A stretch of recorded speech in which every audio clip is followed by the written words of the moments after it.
the MTR Network. We are back with another Super Tuesday recap for Black Lightning. This one subtitled, the subtitle is Translucent Freaks, Season 2, Episode 4. And it's just the doctor and me here today, so we're going to probably go through this a little bit faster than usual, but still going to be a good time. What did you think about the episode? I knew it. I called it. I told you. He didn't do that. He did all that on purpose. He needed to be able to clear his name. Now we know why he was so busy cleaning house, so that they had nothing against him. He could clear his name and come back out of the shadows. I called it. I knew. I was just like, this is too easy. And the minute they were like, Henderson said, I never thought somebody would drop a dime on you. And I'm like, yeah, because who the fuck would do that? Who would put their lives in danger like that unless he dropped dime on himself? He was exactly where he wanted to be. Yep. I loved it. So, well, okay. I loved it, but I want to talk a little bit about the pacing. So go ahead. Those cuts were The cuts were horrible, but also I'm talking about overall the pacing of these episodes. So it seems like they're grouping the episodes in books. So this was the Book of Consequences. It was all about the aftermath of what happened at the high school. The next book is called The Book of Blood. Now, I'm okay with them grouping the episodes and keeping it, one story over a 4-episode arc that's similar to what Agents of S.H.I.E.L.D. does. But where they, to me, haven't gotten it together yet is that it's grouped together and it's an arc. And I see the arc. This is all the consequences of what happened afterwards. But the pacing of the individual episodes is still off. Like Agents of S.H.I.E.L.D., the way they do it with it when they have like these mini arcs within an arc is like still each episode is its own self-contained story. And I don't know, just coming off of the way they ended last week and the way this week just kind of went into it, it felt like there's stuff in between missing and we don't know what it is.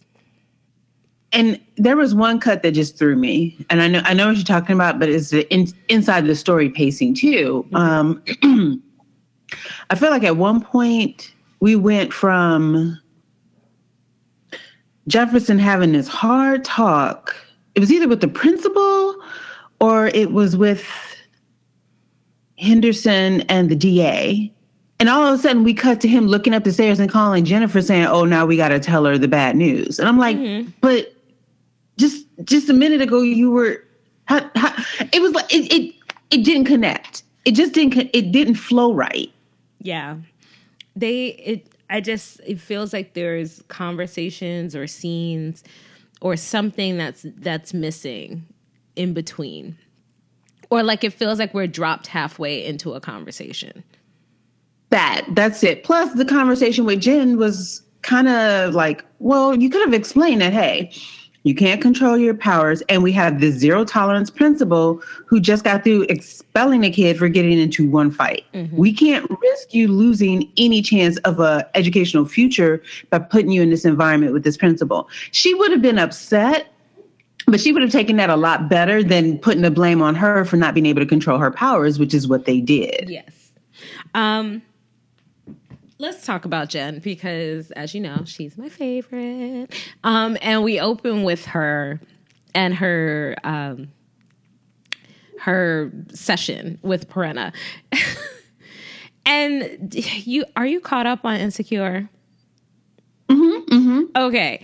This was like when Molly hadn't told her therapist about Dro. Yeah. So she's having this whole ass... At first I was like, are they training? Is this the danger room? She's having this whole simulation of she's coming down the stairs in this like prom dress and she's going out with Issa and everybody is like so happy and looking so nice. And then Khalil walks in just saunters in, which is how I immediately knew this wasn't real. Khalil saunters in and he's like, really, Jen, this guy? And then he just starts darting everybody. And Jen has this whole superhero fight with him, which was great, by the way. Can't wait to see her finally fight. Yes. And then like she can't control her powers and she's like about to kill Khalil. And the Piranha's like, okay, take that power, like take it, put it in the box, like control it. Don't let it control you and all this. And she can't do it. And she's feeling defeated and the whole thing ends. And then Piranha's like, who's Khalil? We didn't start with Khalil. Khalil was not the beginning of the therapy. How is she just figuring out that he's a part of the story? Because honestly, he's a trigger for Jen. Yeah. I was blown away. This is like, how does she not know who Khalil is? Talk to each other, and she is a reluctant client after all. Yes, but still, oh my God. Like, who's Khalil? It's like, let's start there.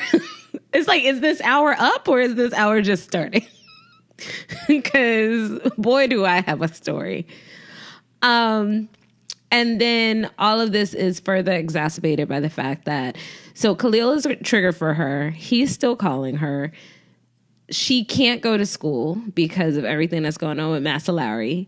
And then Anissa and Jefferson get into a fight, and Anissa decides she's going to move out. So look, now, I'm like, girl, you grown living in my house by my rules. I get the fuck on. Come on now. Here's the thing. Yes, Anissa needs to leave.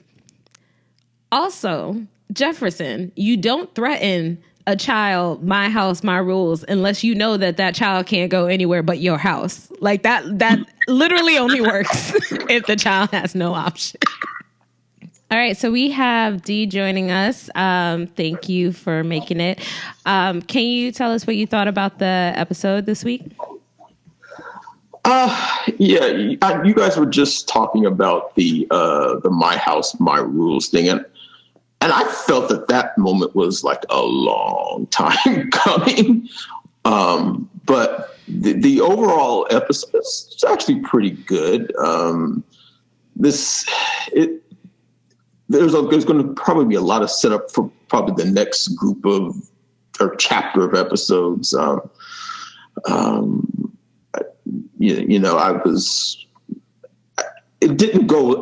episode didn't go as I was expecting it to. I mean, Tobias actually walked out of the police station without any actual drama, which kind of surprised me. But otherwise, it was pretty good. Jen is still trying to deal with her feelings. Yeah. There's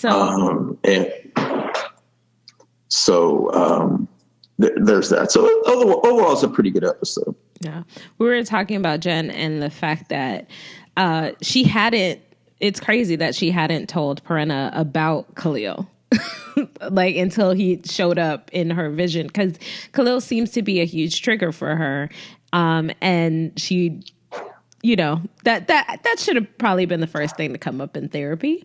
But you get it. She's reluctant to go into it in the first place. And then, but in therapy, do important things like that usually come up right away? I don't know. I've never been in therapy. So I would kind of think the fact that it didn't come up right away didn't surprise me. It's just, because she doesn't really know how she feels about that, or she's probably still kind of embarrassed, or that she still, communicates or wants to communicate with him. Yeah, so that comes up with Anissa when Anissa sees her phone and she is still getting text messages from Khalil. I like that she's very... Jen, I love her. She has become very good at not telling the truth while also not quite lying. So she said she hasn't responded back to any of Khalil's text messages, which is true, but she also has communicated with him because he showed up at the house. True. So yeah, I am kind of curious to see how, I think she probably still communicates. She knows what he did, but I think he might be her last connection to the normal life that she so wants. So she knows that he's bad for her, but she can't just let him go like that.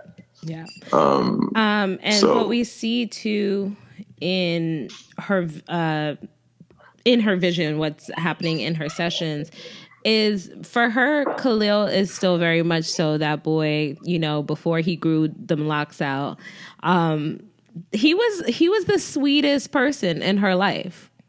Like she was kind of running a little wild. And, Khalil was he was a sweet guy who helped her and, he cared for her because they were friends before they even started dating. Like the dating part, from what we saw at least, was fairly recent. So, true. And then I guess we can move on from Jen. Anissa.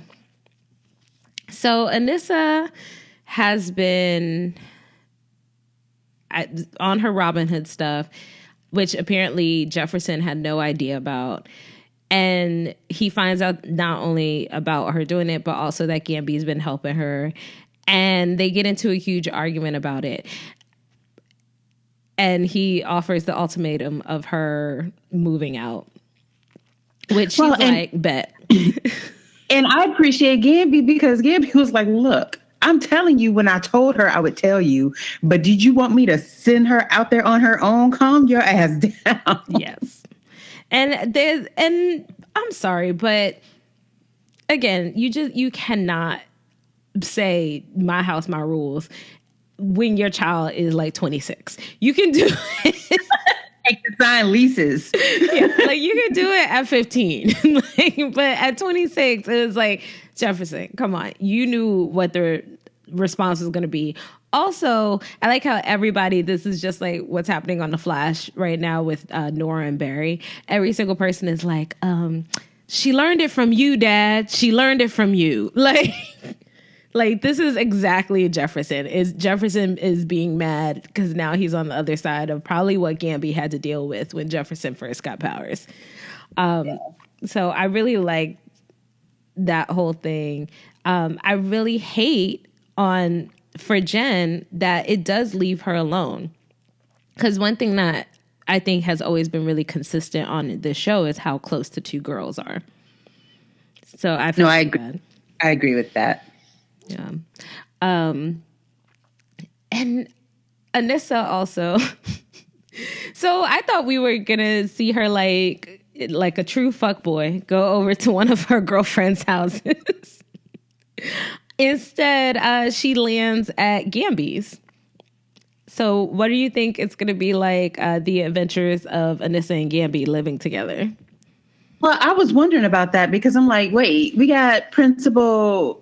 we got Kara in the basement dying. Mm-hmm. Yes. Where she does she never go into that basement? Is there a secret sub room in the basement that he's got her stashed away in? I mean, how is this working? Wait, didn't she actually die by the end of the episode though? She's dead. She's dead, but before she died. I thought Anissa moved in after she died. Oh, Anissa moved in before she died. Okay. See, this is what I mean. I just my logic brain was like, oh, of course, like Anissa, luckily she came right after homegirl died. She was still alive. She was dying, but she hadn't died yet. Okay. And I guess I was also wondering how is he going to get her body out of the building without Anissa knowing, so he can go burn it, assuming he actually does burn it. First chapter of the Book of Blood is Gambi disposing of a body. Okay, I didn't see any of them. I know this is me just assuming. Okay. Gambi's been a ninja the whole series. Are we really questioning his ability to really ferret that body out of there? Very true. Got a point. I think here's the thing. I think if Anissa was going to move out, number one, she shouldn't have been like, I'll be out by tomorrow. She should actually move out, because if she thinks that this is still not going to be a situation where somebody is going to be telling her what to do, no, like, I'm sorry. So I feel like she's going to run into the same problems with Gambi. Yeah. That she's hoping to get away from. No, you're right. But she might actually listen to Gambi. Oh, yeah. I mean, that's always the case, because you always listen to people more than you listen to your parents. But at the same time, there's going to be a point where she's not going to want to hear something. And then it's going to be like, okay, well, now you really do need to be an adult, and you need to like put on your big boy pants and like get your own apartment. Like, I would have loved if she would have said, hey, can I be here for a while I look for something else? Right. Because, either way. She don't barely go to work, so how can she really afford a place to live? Right? Like, Even Barry was going to work. I mean, come on. Kara goes to work. Oliver has money, but even he goes to work. Right now, Oliver's in jail, so he's getting 3 hots and a cot, so.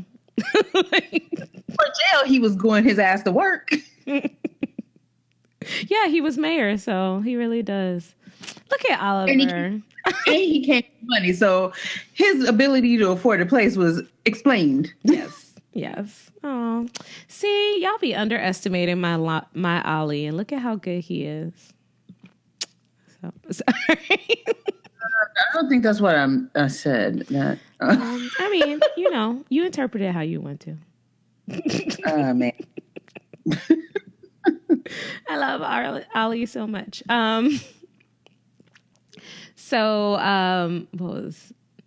Yes, I do not think that this is going to end well either way. And she's so, I go back to, they keep telling us Anissa is smart. I have yet to actually see it. So until I see it, I'm just going to keep going with my Anissa is a fuckboy. I actually would have appreciated her landing on some random girl's couch. I'd have been like, just continues to prove my Anissa theories. You're so mean. Stop liking her. Okay, I wanted to talk a little bit about Jefferson and his guilt, because I think this episode shows just how much guilt Jefferson is carrying, both with his family and with what's happening at the school. Agreed. The scene, we talked a little bit about it last week with how he reacted to Jennifer and the therapy and feeling bad about how they started, and his apology was definitely about more than the therapy. It was definitely about how he feels bad that he's given them these powers. And then this week, Lynn had to shoot somebody. Yeah. And he's feeling guilty about that. So he's holding guilt about that. And then at the school, he has all this guilt around not, quote unquote, not being there, even though he was there as Black Lightning, not as Jefferson. And everybody is really throwing that in his face every single time. Which I think is dirty. That's not fair. Yeah. And so, yeah, it's like anytime he tries to say anything, it's like, well, he's the prince. You weren't there. You weren't there. You left. So you can't say anything about what's happening now. So, and it's just, it's really unfair. And it's really ashamed because he knows he was there. He was there saving everybody. Mm-hmm. Yeah. What was I going to say? I think I don't know if he so much feels guilty, or is it just that he knew that these would probably be the consequences of his actions, and he just has to sort of deal with them. I think he kind of knew that Anissa might leave. When he said under my rules, you think he thought Anissa was actually going to go?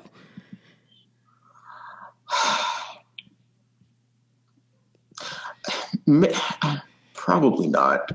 Probably because she just didn't know of any place where she could go. I don't think he thought Gambi was an option. He doesn't seem to know about her personal life, but I don't know. I think, like I said in the beginning, I think that was probably a long time coming, but I think he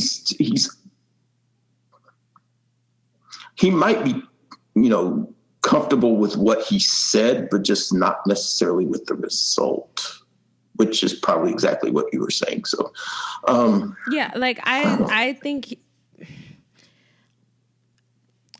Jefferson, last season, he decided to go back to being Black Lightning because he saw that there were things that needed to be done that he couldn't accomplish simply as principal. And then we end the season with him with his two daughters, one who he just discovered has powers.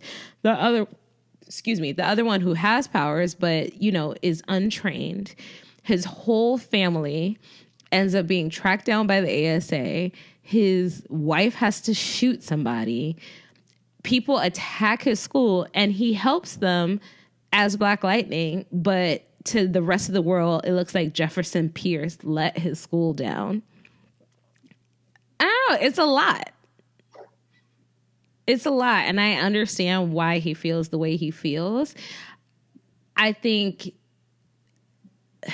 because Jefferson tends to have this very, move forward, progress, you can do anything type attitude about life and how he interacts with his students. I don't think I realized until this episode, just how much he was holding. Yeah. So just quick question. Who do you think needs therapy more, Jen or Jefferson? I think both of them need therapy. I honestly think, I'm surprised they're not doing family sessions. Does Parenna do group sessions? Are they each doing solo? How much does she charge? Is this covered under Medi-Cal? Because I think they need all the hours of therapy. Jefferson still hasn't gotten therapy from seeing his father murdered. I'm going to argue, actually, it's Jefferson. Between that, and now this with the kids, I feel like he's holding it together a lot better, supposedly, but he's going to crack. Mm-hmm. I think we're going to see him crack this season, especially with Tobias gunning for him. Yes. I think Tobias is going to make him into the villain. I honestly believe that. Tobias is going to continue to erode or, start to erode the public's faith in Black Lightning. All right. So speaking of Jefferson and watching his father die, Tobias has cleaned up all the loose ends and is going to be let out of prison unless they can come up with something. And Jefferson goes and tells Henderson, I know for certain that Tobias killed my father because I was there. I was a witness to it. And Henderson has the coldest response you would ever expect from somebody who's supposed to be your best friend. I was so disappointed in Henderson. It bothered me too because of like, I get it. You're frustrated that your best friend lied to you. However, are you really so callous that that friendship means nothing and you just gonna shit on the legacy of this boy and his father? Mm-hmm. That was gross, and it made me not like Henderson at all. Here's the thing. I can understand. You didn't tell me you were Black Lightning. You didn't tell me about, like, you know, for years. I can understand that also because that impacts their his professional relationship as well with Jefferson. Because he's like, I've been talking to this Black Lightning person and it's been you the whole time, you know, or I've been hunting my best friend down. Like, so I get that. He was not obligated to tell you that when he was a boy, he saw Tobias kill his father. Like, he was in no way obligated to tell you that. Not at all. So if your reaction is, I can't believe you're keeping this secret from me, when somebody tells you, I witnessed my father die, just Henderson is trash. Do better, Henderson. He could have did so much better in that situation. I was really, really disappointed in him. But he try as he might, Henderson cannot find anything to hold Tobias, also because Gambi erased all evidence of Jefferson being there to protect him. You know, he can say he saw it, but it's hearsay. And that is pointed out to him by the amazingly beautiful Sally Richardson Whitfield. I'm like, she's 50. Sally Richardson Whitfield is absolutely gorgeous. She also directed this episode, so Homegirl was doing double duty of directing and starring in the episode. I was wondering too. I'm like, because I know she's been doing more directing lately than acting. I'm like, can we get her in the director's chair? Because she does good work. Mm-hmm. The minute I saw her on screen, I was like, Sally Richardson Whitfield. And then I like Googled and I was like, and she directed the episode. This is amazing. I love her so much. She's married to Dondre Whitfield, aka every Black girl's boyfriend on television growing up. And show, yeah. He is on Queen Sugar. So I think she's directed at least 2 or 3 episodes of Queen Sugar now because of that. Well, number one, because Ava employs women directors, and also because her husband is on there. So yeah, she's just, I love her so much. When I saw it, and these are, to me, I feel like as much as Black Lightning does a good job of announcing their guest stars and getting these amazing icons in Black film and television, when I see somebody like Sally Richardson Whitfield and I did not see a press release before, I'm like, what is we doing? Why are we not announcing that? Yeah, that's an announcement. Yeah, like Robert Townsend. I'm really surprised that Robert Townsend was not announced before. And I'm looking right now at her director credits. So she has an episode of American Gods coming up. She is directing an episode of Blackish, also coming up. She is also going to be directing an episode of The Chi. Can I tell you something? Go ahead. What I appreciate about Sally Richardson Whitfield is that early on in her career, they were trying to I feel like they were trying to put her in that box of, you know, hot Black woman, basically. Yeah. When you think about some of her earlier roles, and the fact that she flipped that and said, what you won't do today is put me in a box. What I want to do is act, but what I want to do is direct, and I'm going to do it. And she went out and she did it. I love her so much for that. And because it's so rare to be able to, because she's a beautiful woman and people will focus on that. So, and it's rare for people to be able to be willing to just say, I could fight my way out of it or I could just accept it. Mm-hmm. And she kind of fought her way out of it. And I love that about her. Love it. Was she used to be on that show Eureka, right? Mm-hmm. So I think that's what gave her first like opportunity to direct TV, because I was talking to someone and they were saying like basically a lot of these studios have now like set up this process for actors who are interested in becoming directors where, you know, like they have like a whole thing they have to do in terms of like shadowing a director and all that kind of stuff before they'll let them. But usually it's a show that you're on that'll usually give you the first opportunity to direct something. So ever since then, I mean, she's done Queen Sugar, like I talked about. She did an episode of Underground. She did an episode of Luke Cage in the second season. She is apparently going to be doing an episode of The Punisher coming up. So, you know, she's out here. She did an episode of Agents of S.H.I.E.L.D. Mm-hmm. So, telling you, Sally's out in the streets. And she's the voice of Elisa Maza from Gargoyles. I love her so much. Another brown female from sci-fi who's really done the directing thing is Roxanne Biggs. Brown woman, you mean? Yeah, brown woman, yeah. So look at her directing credits. She's done a lot. Okay. I love these. Just more women of color directing stuff, more women in general directing stuff. Like when the guy who is head of Blumhouse said that comment about how just like, well, I guess women just don't want to direct horror. Everybody was like, oh, yes. What? I'm sorry. What? like, are you crazy? You stupid or are you dumb? Yeah. For real. Her, Millicent Shelton, I love Millicent Shelton. I want her to direct all of the things. There's just so many amazing Black women directors. There's so many amazing women directors. And we don't see it often enough. And I'm sorry, but this episode, we got to see that amazing Jen Khalil fight scene, which I think was great.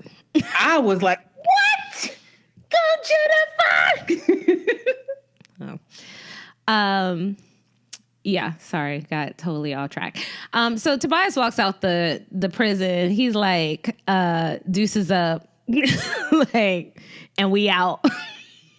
He's like, I really hope they find who really killed this dude's father. I'm like, oh my God, he's so petty. Jefferson's face, which we also saw like his powers go off when he was like, you know, but really in all this, what gets lost is the family of Alvin Pierce. And I really hope that they bring this, whoever did this, to justice so that Jefferson Pierce and his family can get some closure. He's so funny. Great bit of acting by Mr. Jones. Great bit of acting. Oh my God. Jefferson was like, I will rip him apart. How dare he? Oh my God.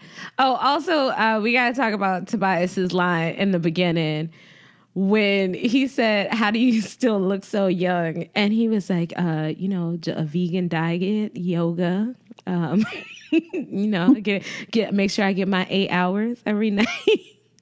I've been telling Black folks to get off this fried chicken watermelon diet. And Kool-Aid. No, don't forget Kool-Aid. Oh yeah, Kool-Aid. Like this bastard. I was like, really, nigga? Really? Fried chicken, watermelon, Kool-Aid? How did the press not bring it up? Comics.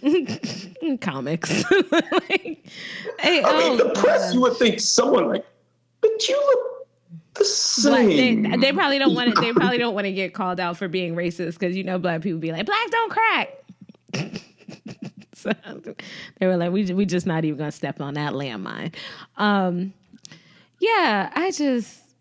Tobias, he always takes it that one extra step where I'm just like, Negro, really? That's what we doing. And then also while he's in jail, he gets visited by the people that Anissa stole from. They're also the people that Lala brought the drugs from. Yes, from last season, the guy with the stringy hair. Was he also on Walking Dead? He looks like one of those like wolves. Yeah. Mm-hmm. Yeah, he looks disgusting. And they basically ask before, which I thought, this was very, look at people showing deference to the system. He was basically like, one of these super powered people stole money from us. We're going to retaliate. Just want to let you know, because we're doing it, on your home ground. So, is that cool with you? And he's like, yeah, I just want to make sure that there are cameras and stuff wherever you do it, because I'm trying to figure out who Black Lightning is. So basically, Tobias is about to set a trap for Black Lightning. He's out. He has the 100 behind him. Mm-hmm. He has this other gang. He knows that these things are connected, and he's trying to figure out who Black Lightning is. Here's the thing. And I don't blame Sally. She has to direct the material that was written for her. I blame the writers for this. No. They did that, and then they did this whole thing. Oh, there's chatter on the dark web. They're going to hit the clinic. So I'm thinking, okay, this is the trap. We're about to see something go down. And nothing happened with it. I mean, they disarmed some bombs. They did the little bitch walk head nod thing, and that was it. And I'm like, huh? And this is the problem that I was saying at the beginning about the pacing.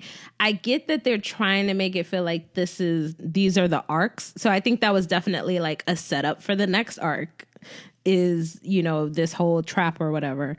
But the way they're writing it, there needs to be like some resolution. We might not have to see it, but there needs to be some sort of line or something that's like, we'll set it up. Or he's like, wait till I'm finished what I'm doing. So that it's coming later. Not that you anticipate it to happen in this episode. So, yeah. Well, now here's a speculation on my part. Maybe the woman that dropped off the bombs at the clinic, who winds up getting away, reports back to, I guess, whoever, told her to do it.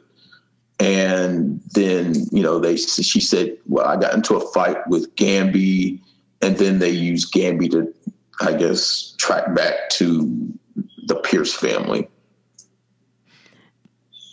Maybe that. I don't know. Maybe that. Just pure speculation. I don't know. The way they are pacing stuff, it's weird. Like, if this is the end of the arc, it should really feel like the end of the arc, and we're going into a new arc. And the only piece that feels like that is the Tobias piece. Like, it feels like they did a good job of setting up his arc, which was, I am taking out these people. I am revealing myself to the world and coming back and, taking over. Boom, his piece is done. Jefferson, maybe a little bit too, with the whole, I'm dealing with the consequences of everything that has happened, and now I'm in a new place. But the other stories just all feel very haphazard right now. And then Lynn is on her slippery slope, just like we predicted. Homegirl. Okay. I like Dr. Jace, and I think Dr. Jace has a point. Some of these kids have been in these pods for 30 some years, and we already heard last season that the pods are breaking down. So if these kids go ahead. So they're not all going to make it, unfortunately. Yeah, and if they're not going to make it, then you still need to find out like what exactly is going on with them. Because this is potentially not over, and there's going to be more of these kids with powers. So I get what she's saying. I also get that Lynn is trying to mitigate that, and she has hope that these kids will get better. But Lynn also has to admit that she's doing this for selfish reasons. She's trying to figure out what's going on with her daughter without experimenting on her daughter.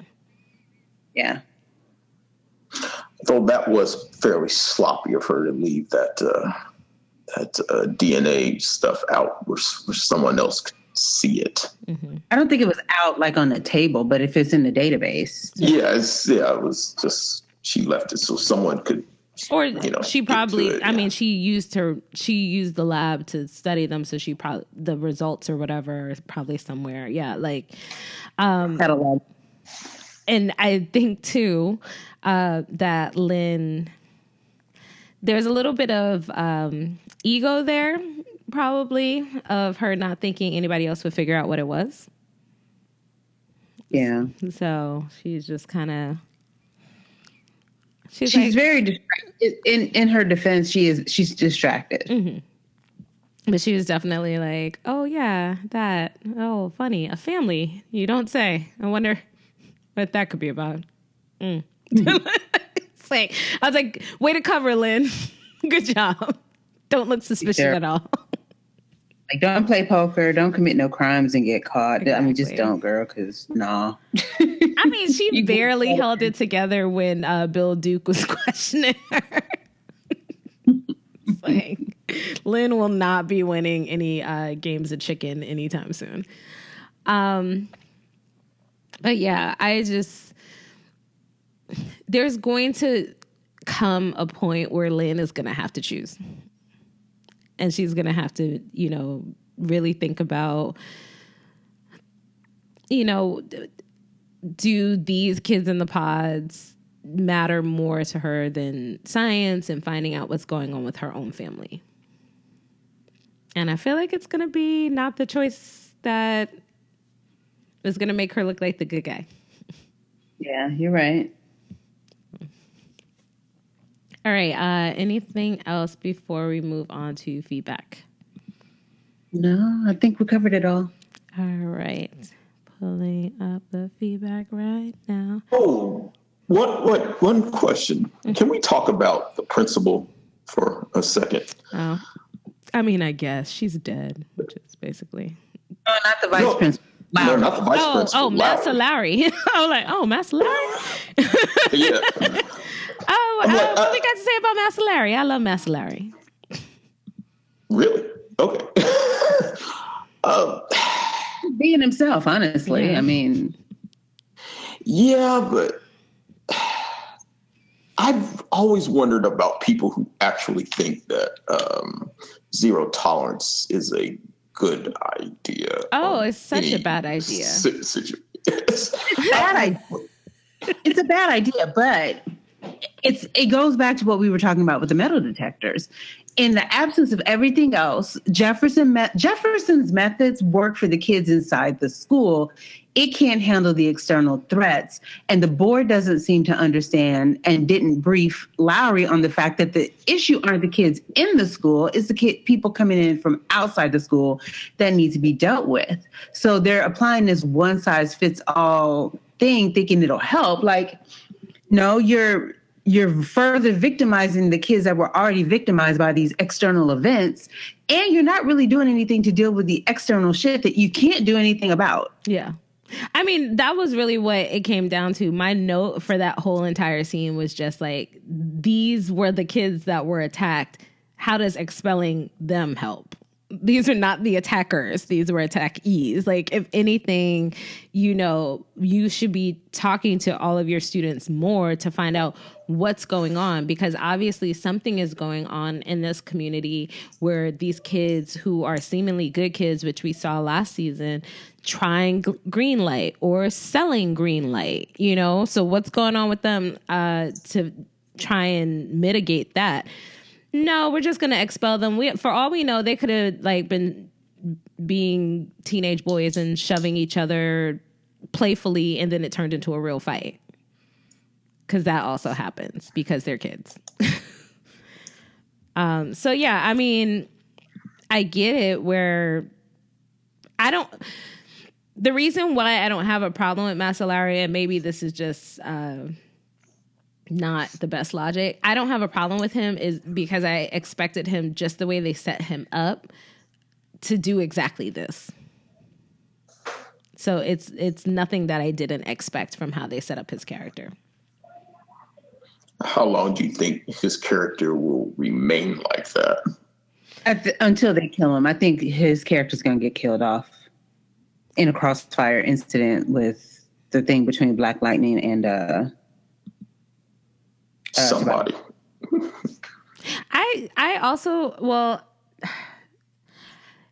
here's the thing. I think actually what would be way more interesting is if the kids actually started to accept it, or if stuff that he did actually started to seem to work. I think that would be a much bigger complication for Jefferson. If it seems like the school is safe because of what he's implemented and how Jefferson would deal with. Because Jefferson, as much as he's not Anissa in terms of like wanting the accolades, but Jefferson does definitely get off on being the big man with the answers. Oh, yeah. He loves being called Black Jesus. Yeah. Like, as much as he's like, oh, ho, no, you flatter me. Like, that is his persona. That is who he is. I just realized what it reminds me of. You know, I watch all these Chinese dramas, and I watch a lot of historical ones. And the people come in, and they're just like, greetings, your majesty, long live you, and you're the greatest. And after like 5 minutes of all this praise, the emperor's like, oh, no need for these formalities. I'm like, you just let him spend 5 minutes doing formalities. What are you talking about? Of course you wanted this shit to happen. That's what it kind of reminds me of with Jefferson. So that's the thing is, like, I think what would be something for him to really have to reckon with is, what if somebody else can do your job as good as, if not better than you? What if you're not the savior of Freeland? That, to me, is an interesting ass arc for Jefferson. But I guess I kind of think if that happens, I think he'd be ultimately okay with it, because he doesn't really want to be Black Lightning, and anything that stops him from needing to be Black Lightning, it ultimately is probably would work out for him. I don't think he doesn't want to be Black Lightning, though. I think he has some issues with being Black Lightning because it affects his family, because of how it affects his family. But I don't think that he doesn't want to be Black Lightning. We saw how hard it was for him to give up being Black Lightning the first time. Like, he only did it because his family was falling apart. If Jefferson thought that he could have his family and have his family be okay and still be Black Lightning, he would totally be Black Lightning. Oh, for sure. Like, he's not that altruistic. All right. The feedback. All right. We just have one comment this week, and that is from Sherrod B. He says, I'm going to need a segment of Tobias shade. The episode was good. I thought Anissa and Jeff would be on outs a bit longer. Jen's powers are slowly coming together. Still think she's either going to save or kill Khalil. Yeah, I mean, those are the options. like, that's it. Masalari living up to his name now more than last week. This is more of setting things up for the next set of episodes. Sucks no new episode next week because of election night. Boo. Yeah, I agree. The only two options are for Jen to either kill or save Khalil. There's no in between. So, and yes, we will not have a new episode next week. So we will not have this podcast next week. We will see you the following week for the beginning of the Book of Blood. It doesn't yet have the many subtitles I'm sure the episode will have listed on the website. 25 semicolons. Yeah. Did you notice how they actually dropped the episode titles from 2 and 3 into this episode, and the episode title of this episode in this episode? I liked that he called him a translucent. As soon as it was called Translucent Freak, I knew somebody was going to say that to Tobias. Like, I was like, oh, that's happening. Also, I liked the way Tobias turned it back on him. He's like, oh, translucent would like imply that you can see right through me. And you know he's just laughing because he's like, you don't see shit. You don't understand a damn thing about what's about to happen. So I appreciated that. Yeah, the next one is just called the Book of Blood, Chapter 1. It doesn't have a subtitle yet. But we will be back here, not next week, but the following week. Hope everybody did their job on the group project and voted the right way. Well, we'll see. We'll see soon. I have no hope. Right? Just gonna keep it real. Right? I'm just over here like, all I can do is my part, because God knows the rest of y'all are fucked up. So, let's just all hope for the best. And I got to deal with Beto versus Ted. Have fun with that. Yeah. All right. We will see you guys soon. Thanks for all your feedback. Bye. Bye. But